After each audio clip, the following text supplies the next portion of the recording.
So what's happening, guys? It's me, Path, and a lot of people I know are aspiring filmmakers or are already into filmmaking both on the web and off the web.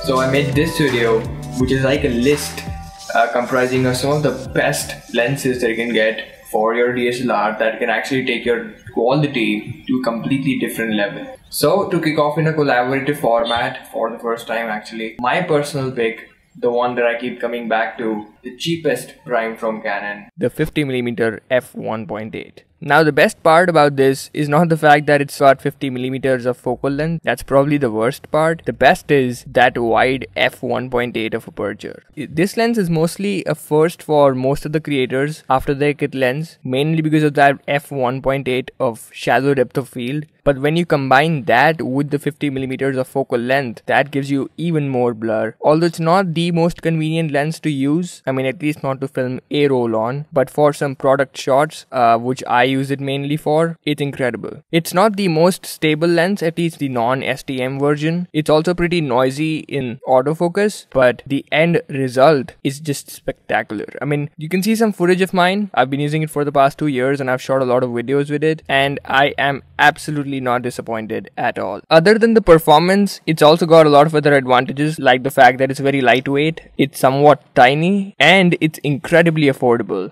Like, incredibly affordable. So from my side, highly recommended. Hey guys, Adam Lobo here from Adam Lobo TV. First and foremost, thank you Path for featuring me in this channel. It's really great to be here, buddy. Now my current lenses that I use other than the Sigma 18-35 is none other than the Tokina 11-16 f2.8. It is designed for cameras with APS-C, also known as crop sensor cameras, and since I use the Panasonic GH4 with the Metabone speed booster, so it's really good for my camera.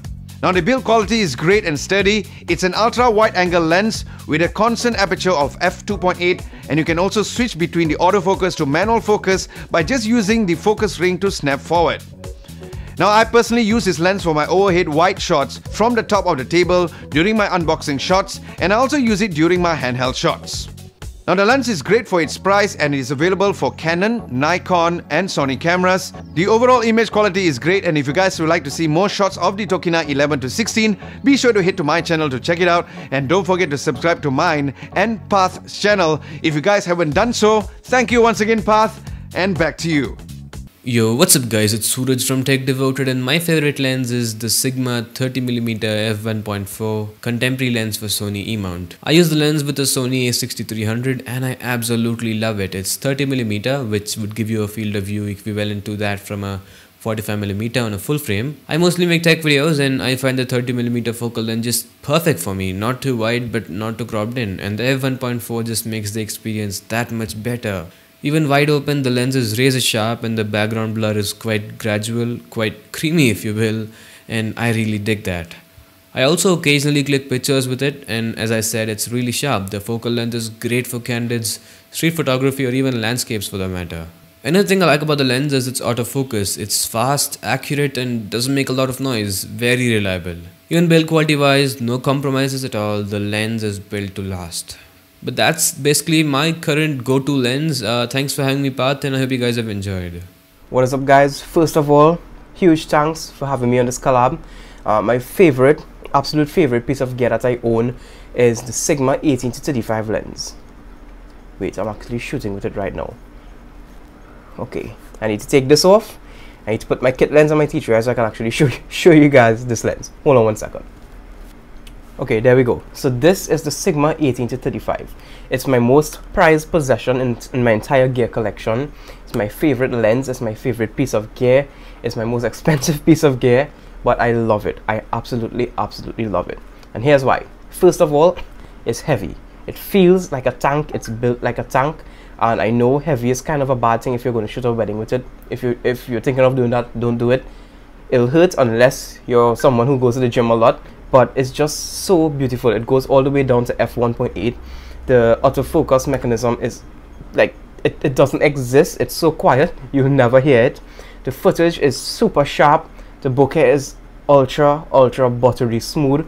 It's just a really nice lens.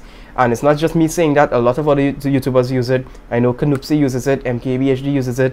It's just a well-known lens. It's around 800 US. I did not pay that much for mine. I got mine for almost half of the price locally in my country. Shout out to everyone from Trinidad and Tobago.